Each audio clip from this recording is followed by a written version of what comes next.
Gandang tanghali guys. Maliligo sana si Kuya George. Kaso naman, tingnan niyo naman yung dagat. Pero pakita ko po muna sa inyo kung hanggang saan maabot yung dagat dito sa Pundakit. Yan, hanggang doon po sa may fence na kulay green. Yun, hanggang doon ang parang dagat ng may bagyo. Gusto ko sana maliligo sana ako dahil tumigil na ako magtapon ng basura. Yung dahon lang naman ang tinatapon dito guys. Paano tayo makakaligo pagka ganyan? Ang layo ng dagat guys. Mula nang bumagyo, 2 days pa lang naman. Ayan na, layo. Taas may gulong.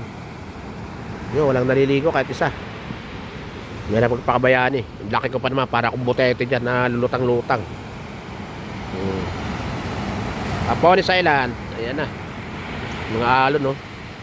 Wala, di ka makakaligo ng matino dyan. Wala nga isang bangka oh. Nagbe-bay cruise, wala. Tingnan nyo po oh. Oh. May gulong yun. Wala tayong mapulot na isda. Minsan may napupulot na isda dyan guys. Umaga, meron dyan. Ano? Gulong, tingnan nyo po sa dulo guys oh. Diba? Ano, may gulong guys oh. Oh.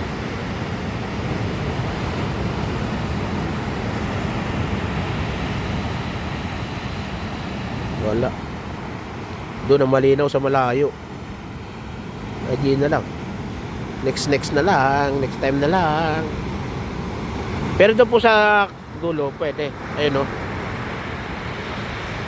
Kasi nakabulsa doon eh. Pero dito, nako yan o, lalaki ng alon o. Sige po guys, hanggang dito lang muna.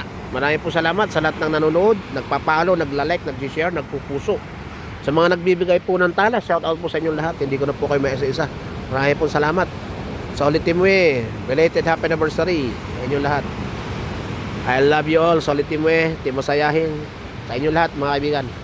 Ayun muna si Kuya George at ang init guys. Ayun na, may ulanin po sa bundok ko. Tingnan nyo ha, pakita ko po.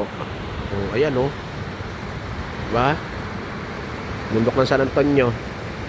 Hanggang dito lang muna guys. Maraming po salamat.